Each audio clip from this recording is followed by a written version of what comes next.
What up? Coming to you live from the beautiful island of Hawaii. In front of me we have a 1994 Suzuki Carry.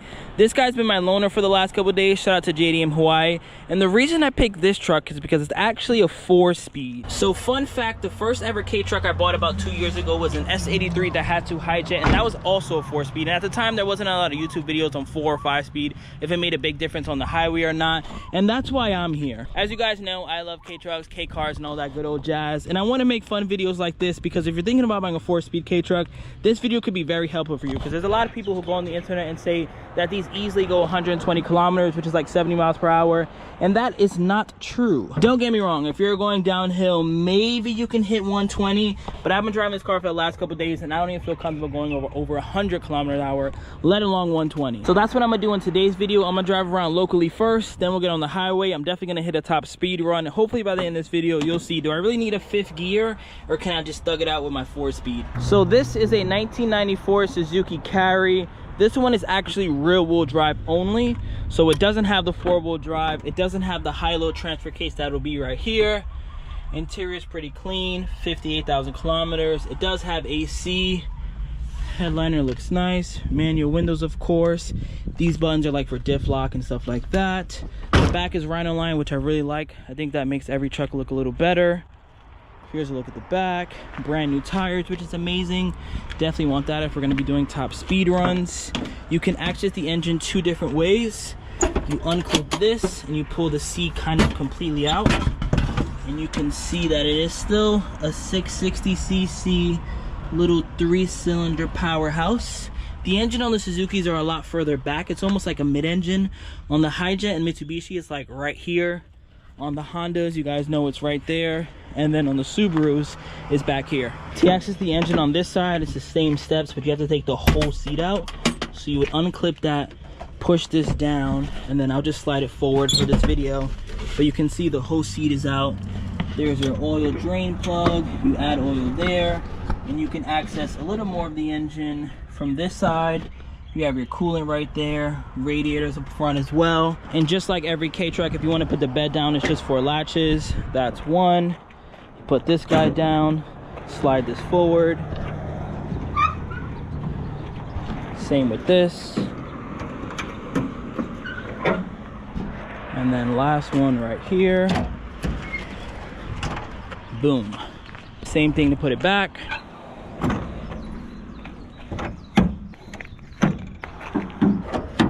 That's pretty much it for features. Let's start the most important part, the drive. Side note, let me know how you guys feel about the quality of this video. I always record my videos on a GoPro 9. I'm currently using an 11 right now. I'm thinking about getting this camera, but I'm thinking, should I just wait till the 12 so I get the 11? So if it looks really sharp, definitely comment below because I'm thinking about buying this. But enough talking, let's start the drive. I put the windows up so the volume's a little better, but we're currently in first. As you can hear, I basically should be shifting already. We're at about 10 kilometers. Now I'm in second. Again, I should be shifting. We're at 30 kilometers. I'm in third. Third's a little longer. I can probably make it all the way to... I mean, I can definitely go faster, but safe shifting, I would say, is about right here. You can hear the engine is about 50 kilometers. So now we're going to 4th in the last gear. And this one is extra long.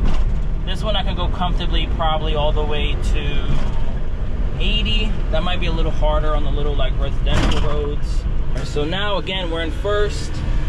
I'm going, this is maxed out 20 kilometers an hour. You can hear the car screaming. Now we're going to second. Screaming is about, what, 35? Now we're in third. Screaming would be, I guess, 55. And then we're going to 4th. 4th, like I mentioned, this is, I can probably go easily, like, we're still good. I don't think we're screaming yet. Honestly, I feel like Hawaii is very similar to New York, where it's very congested, it's very small, I guess, which is a little different than New York, but it's small. Like, if I lived in Hawaii, I would not mind getting a 4-speed truck. This video is not to bash 4-speed trucks. It's just to let you know, like, if you live in Dallas or Florida or one of the states where the speed limit is about 70 and everyone is flying by you, I would be I wouldn't be super pro 4-speed. If you can get a 4-speed for super cheap in comparison to 5-speed, do it, I guess. But for the most part, a 4-speed is good enough for normal people. When it comes to me, I like buying a K truck that I'm able to daily drive and I'm able to go on 2-hour road trips, 2-hour long drives. I would not want to do this on a 4-speed because when you get on the highway, you'll see the difference. But if you're just doing residential driving, get a 4-speed, save yourself the money. We're at a stop. I'm gonna give you guys a 0 to maybe like 80 pull. Currently in first gear. Second, this is a high speed test. Third.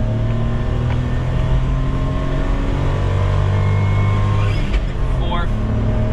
The carry is quick, by the way. It's much quicker than my Hi-Jet. My Hi-Jet was a 91 S83. This guy is quick.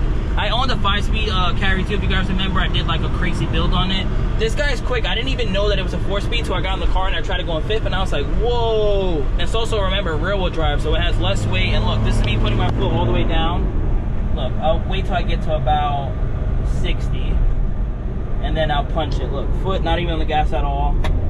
This is a 50 to 80 pull in 4th gear.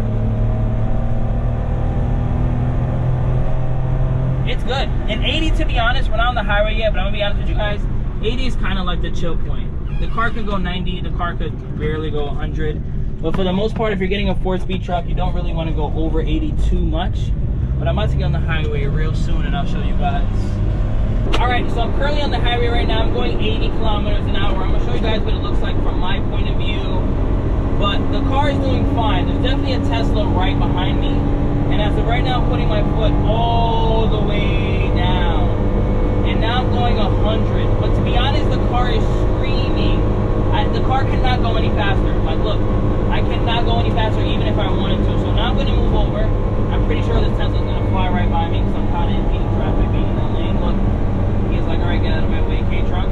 But right here is like, this, if you buy a 4-speed K-Truck, I'll be 100% honest with you. This is where you're going to be. And at this point, I'm screaming. If I had a 5-speed right now, this is what I want my car to sound like. I don't know what my RPMs are, but this is what I want it to sound like. I don't want to go any faster than this. So like, realistically, a safe speed for someone who isn't as crazy as me is about like right here. 75, 80, this is where you want to be. This is where you want to be chilling at. You don't really want to go much faster than this. And this is where I feel comfortable at. The car is not as loud. I know before maybe the camera didn't pick it up or not, but the car was screaming. I was definitely close to red line. At 80 kilometers an hour, which I believe is like 45, 46, 42 miles per hour, somewhere like that, that's where you want to be at. You don't really want to go much faster than that. Of course, if I put my foot all the way down, it'll pick up. Well, look, like, it's ridiculous right now. I don't even want to do that speed. 105 is just, it just sounds crazy. Yes, maybe it could go 120 kilometers, but for the most part, especially if someone tells you like, hey, I go 120 all the time, at that point, that's a red flag. I would be like, no, that car oil's probably jet black. I don't want to even touch that car. And not Mr. Buy ugly cars, but I want someone to be realistic with me. I was speaking to someone recently, and he was telling me that his 4-speed goes 120 all the time. I was like, come on. And that's why I got this car. I was like, come on, there's no way you're going 120. You could have a 5-speed K-Truck and you're not going 120. So a 4-speed, just no, the gearing is not made that way. There's just no way. This truck is cool because, like I mentioned, this is just like New York. There's traffic everywhere. It's slow. We don't have any like highways or freeways that I can go 70, 80 miles per hour. It's just not realistic. So I've lived in Hawaii. I get a 4-speed. I live in like, I don't know, even if I live in Florida, but I'm using this truck just to go around locally. I have a real car. I'm not like daily. I get a 4-speed because these are significantly less than 5-speeds. And if I could get a 4-speed and drive and do kind of the same exact thing that I want to do even with a 5-speed, get it, save the money. But I think right now the traffic is dying up. I'll go into 3rd. Right now I'm in 4th, going 60. I'll go into 3rd. So here's 3rd, it's kind of screaming. I can punch it comfortably at 70, I'm pushing it. Now we're in 4th. Car is back to normal. My foot isn't even all the way down. We're going 80 kilometers. We got a lot of room in front of me. I can go faster actually. Now we're going 90. Now we're about to go 100. So I'm going 62 miles per hour right now. Could I do this for an hour? I mean, I guess. I just, even me, the crazy K guy, it's just, like, I don't want to. Like, look, there's still room in front of me. I just don't want to go any faster than 100. Even if this was my car, I just don't want to go faster than 100. Like, I'll punch it right now. Like, my foot all the way down. And downhill like that. Even 105, it's just no. It doesn't feel right. It just feels like no. Like, just you can't do it. It's a 4-speed. I don't have enough gears. It just doesn't seem right. So the max speed in this car is 62 miles per hour. That is the max speed. Comfortably where you want to be at, 80, 70 kilometers. That's where I'm at right now. Cruising. Still going with traffic. I'm not, you know, there's a van behind me, but I'm not keeping anybody up. I can get out this lane if I want. You can see other cars I'm passing on this side. Look, I'm still going 80 kilometers. Still about to pass all these people. It isn't terrible. 70, I mean, sounds perfect. If you really want to, if you want a realistic, perfect speed, it's 60. At 60, the car sounds like this. It sounds, I don't even know what is 60. What's 60, like 30-something miles per hour? This is like the perfect speed. This is the ideal Japanese highway speed for K-trucks back in the 90s. But for us, I'm going 80 right now. Going 90. Going 100 downhill. And then you just see the speedo, like it's just like, it's struggling. It's struggling to get a 105, 110. I would not, I just couldn't imagine this going 120. Like, don't listen to anybody who tells you that this thing goes 120. They're not telling the truth. It's just not. I just can't. It has to be a really steep, long, like downhill, like in the wind pushing you. The wind can't be going this way. That's the only way that any 4-speed K-truck is going 120. Or if it has modifications, but like, that obviously doesn't count. But like I mentioned earlier, if you're somewhere with a lot of traffic and it looks like this for the most part, I'm in 4th gear going 40 kilometers an hour and I'm chilling. The car is nice and quiet. If I downshift, the car sounds like this, but even then it isn't terrible. It starts to get loud around here. But then I just go into 4th. I'm good. If I had one more gear, the car definitely could go 120. No problem. When I had my Suzuki, I used to go 120. I'll see if I find a video, but I doubt it. But I used to go 120, no problem in my 5-speed. 4-speed, no. It's just can't happen. I'm sorry to break it to you guys. But even now, look. If I wanted to go in front of this black, whatever car that is, I could do it. If he gives me the room. All right, he gave me the room. Look, I'm in 4th gear right now. I can still pass people. I can still drive like for the most part, a normal car. There's a lot of people that I'm passing. I'm only going 80 kilometers an hour, but it's not like Texas where everyone's going 70 and everyone is flying. Like, look at all this traffic. Traffic as far as the eye can see. So I'm in this video here. Hopefully it was helpful for all my K-truck homies, everyone who's looking to buy a K-truck, someone that might have a K-truck. I just got back to JDM Hawaii. I'm gonna walk around and make some more videos. Let's see if there's an update on the Black's wide body Suzuki. Maybe I'll make a POV driving that guy because it's 5-speed. Oof. Oof. I'm not going to show you guys too much, but that is my new car. Look at that. Catch you guys on the next one. Peace. Remember the name. This is way before the fame.